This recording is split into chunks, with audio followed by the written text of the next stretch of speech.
BBC Radio Solent. Well, for many people, the retirement dream, if you like, I don't know how it's going to pan out for the next generation, but for a lot of people, you retire, you maybe get a little chunk of cash, and you all your life have thought, the big purchase. I'm going to make the big purchase. Might be a boat or a flight.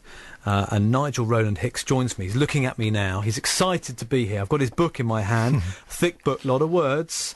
Some people prefer hotels. Motorhome Novices Tour Cornwall. You obviously made the big purchase. You spent the cash and bought the motorhome. Had you had motorhomes before? No, we hadn't. In fact, we had no intention of actually buying a motorhome in the first place. Okay. My wife hankered after a holiday home in Spain or the south of France. In fact, we went to look at some by coach. My wife hates flying, so I thought that buying a property abroad, we wouldn't get all that much benefit out of it. Sensible. Okay. So I said to my wife, well, why don't we look at motorhomes? We could possibly spend our savings on a motorhome, and we could go where we wanted to, stay as long as we wanted. If we didn't like where we were, we could move on somewhere else, and we could also take Monty, our border terrier, with us. Okay, and he'd like that. That's a home from home then, isn't it? So one day, it was 2006, and it was a lovely summer, and it was a hot afternoon, and we went over to this large motorhome dealers in Wellington, in Somerset, where I used to live. Right. And we just looked round at motorhomes. We didn't really have any intention of buying one at that particular time. We just wanted to get some idea of what they were all about.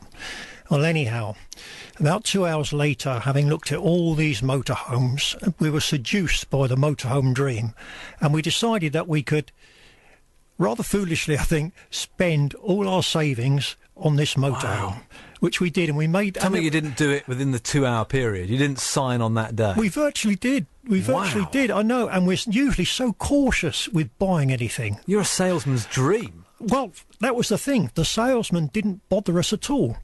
He just let us wander around. Did he say, I'll let these sell themselves to you? Well, I think he did, really. And eventually we found this motorhome that we both liked. It was, well, I won't really describe it, but it was a light colour. And with the sunshine shining in, it just seduced us. And we thought, well, we've got to have this, and we can go off. And what sort of... Because obviously they are incredibly expensive, even if you're buying... I know the VW campers don't really count because they're now a classic. But if you're buying one which is made of... has the plastic shell on it, and or even the little Mazdas, the little bingo thingies, these are a lot of money at the bottom end of the market. Well, where were you in the spectrum? If here is a camper van, I'm doing now an arc over to... Winnebago, David Coulthard. Well, we weren't quite as far as that. It's just a small two-berth motorhome with no bedroom, but you made up the sofa in the lounge into a bed at night. So it was quite basic. Well, probably the most basic model there is. How much did it cost? £20,000, which was virtually all the money that we had in the bank. At the time. I was about a year, 6 months away from retirement, so I knew I was going to get a regional pension when I left, so I thought I could afford it. But the other deciding factor was we did think maybe of hiring one and seeing how it went. That would be sensible. But that was quite expensive. And then looking at the price of second-hand motorhomes, we thought, well, we could buy one. And if we don't get on with it, we could sell it and virtually get most of our money back. Right. So that was the decision-making process that went on. They do seem to hold their value quite well. They do. I mean, I am intrigued by them because they have something about the caravan has the hassle of detaching it, and it snakes behind your car, and you're not socially.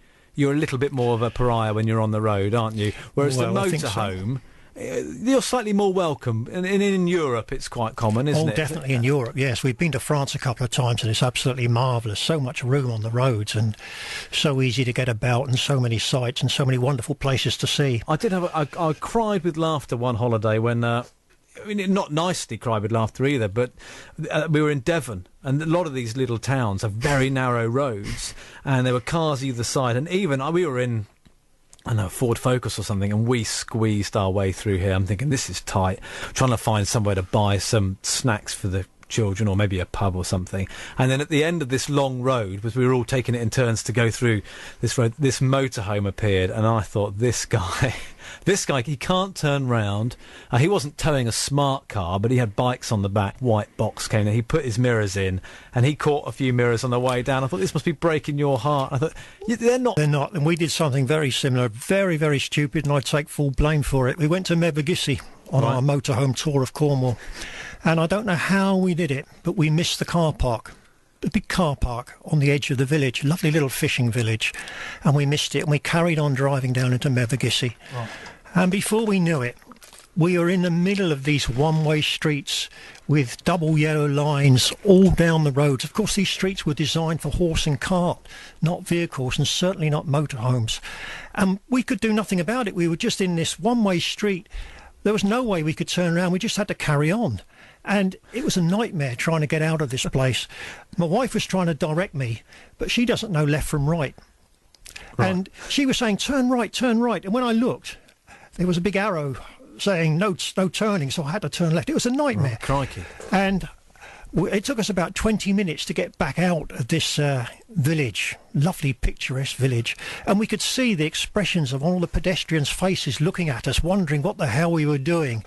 And if I could lip read, what they were saying wouldn't have been printable, let alone I wouldn't it needs say to it be now. bleeped out. We'll come right back to that. I was going to say something slightly mean about your wife. She doesn't like flying. She doesn't know her left from her right. I'm not sure your selection process was tough enough at that stage, let alone when you're buying a motorhome. Let's have a little bit of Roy Orbison and Dream Baby, and we'll be right back with our guest for this afternoon, Nigel Rowland Hicks, with his new book, Some People Prefer Hotels. Stay there.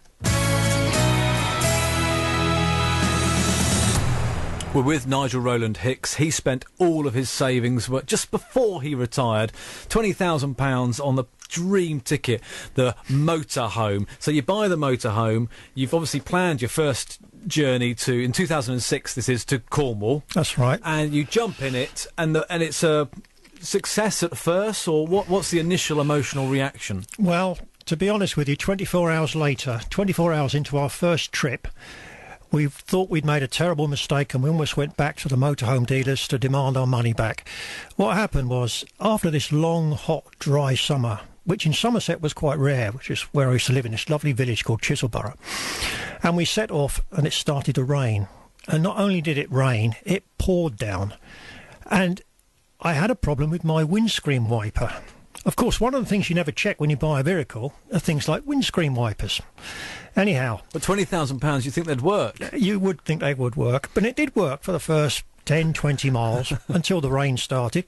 But it started travelling too far across the windscreen, and so the top quarter of my wiper blade was traversing the windscreen and going past the windscreen and coming back with a twitching sound, a clicking noise. And eventually, when it was really pouring down, the windscreen wiper travelled across the windscreen, went beyond the windscreen and stopped. I couldn't see a thing. I pressed the window switch to try and wind my window down to see if I could reach out and push it back onto the screen. Unfortunately, I pressed the passenger switch and my wife received a terrible soaking from the torrential rain which blew into the cab. We managed to sort the switches out, and as I was driving along, I tried to push the windscreen wiper back onto the windscreen, get it going again. Unfortunately, as I did that, the motorhome veered violently to the left. I almost hit the curb, and I realised that I had no option but to carry on to the next lay-by stop and try and sort it out. Luckily, on the A30 there's plenty of lay-by, so I pulled in. What, are you driving your head out the window like a dog? Oh, like no, a man not dog? quite. No, it was completely the opposite way. I was leaning to my left, trying to peer out of the passenger side. I had my leg fully extended, my arms fully extended on the wheel, trying to peer out of the window. It was really, really difficult and quite dangerous as well, because my wife was panicking. I was trying to keep as calm as I could because I knew that there was a lay-by quite close by. My wife wanted me to call the breakdown people out to have a look at it, but I knew they would take ages to get there. The other alternative was to give up as a bad job and just go home, but I never like to admit defeat. Sure. So anyway, I did fix it. I found a mole wrench and I did eventually fix it, and we carried on. But the further we got, the more the rain came down, and we eventually ended up in our campsite on this rain-sodden Lizard Peninsula. There were puddles everywhere. It wasn't very welcoming at all. It reminded us of our long ago camping trips before we were married, when we used to go away in our two-man tent, which is about the only time we could spend the night together in those days. It was horrendous. So why didn't you then at that point go, do you know what? I have made a mistake. It's a 20 grand mistake, plus insurance, plus petrol, plus tax, plus camping fees. Know when you're beaten. We'll get out of this hellhole. We all know that hotels are better. They have swimming pools. Why drive around with a telly in the back when you can sit and watch a decent-sized telly in a hotel? Why not at that point surrender? Alan, I couldn't surrender. I'm a stubborn so-and-so, so we just had to see it out. We pitched up on this grass pitch, which was extremely muddy by the time we got there, and it rained for the next 24 hours.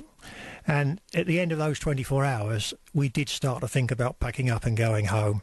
I had a wet, muddy dog to take out for walks, and when we came back, it was a job to wipe him down and get him clean. We didn't want him jumping up on the sofa or getting muddy footprints all over the carpet. At home, we could wash him down in a big sink in the utility room. Why take the dog then? But you're not coming across as the cleverest couple in the world. We couldn't leave him in kennels. That was one of the reasons for getting the motorhome to take poor old Monty with us.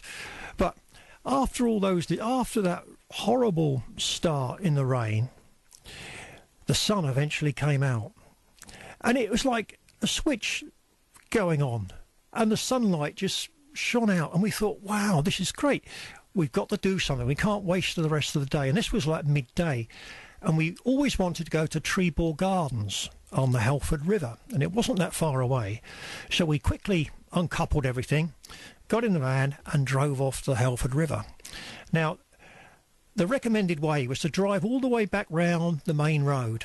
But I thought, I looked at the map and I thought, well, there's a much shorter route, a more direct route. So we decided to take this direct route. Now, I knew it was not a main road. I knew it was quite small country lanes. But living where I used to live in Chisleborough in Somerset, I was quite used to driving on country lanes. So we set off. And everything was fine to start with, but eventually the road got narrower and narrower, and the hedges on either side of the road and the tree branches were brushing against the motorhome. And I must admit, we did start to panic a bit, because it seemed as though we were driving into some sort of twilight zone. Sure. We never saw another vehicle. We never saw anybody at all. And we wondered what on earth we were doing. And the further we went, the more difficult it was. And did you get there? We got there. We finally turned round. We came to a bend, and the road descended down this hill where there was a sign, unsuitable for large vehicles. And it was at that point I realised that if we travelled any further in that direction, we could well be in big trouble. Now tell me, yes, I did. Is it the same van? It's the same one with a few scratches. It's the same one with a few scratches. We're with Nigel Rowland Hicks. Stories. I think what's quite nice is he invested his life savings, his tears, and his hopes and dreams into this camper van. They've stuck with it. And what he's done is he's put together a book of all of his stories, the highs and the lows, and of course a few nice pictures in the middle as well. And you can catch up with all these stories. And it rings true, doesn't it, that we have these dreams, we have these plans inside of us, and then they never quite pan out to how you're going to think they're going to pan out. I think, you know that they had the Gideon Bible in hotels? Oh, yes. What about if you pushed to have this fitted in a drawer in every motorhome, so people had these huge expectations and they could go, do you know what? It'll all be okay in the end. We're going to run out of time there, Nigel.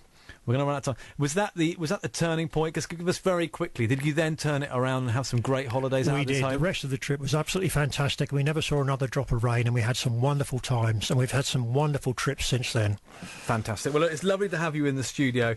You've been a real treat, and I hope then this is the volume one of possibly then a series of books of further adventures. It could well be. Lovely to meet you. Thank you very much indeed. Thank you for having me. Thank you very much.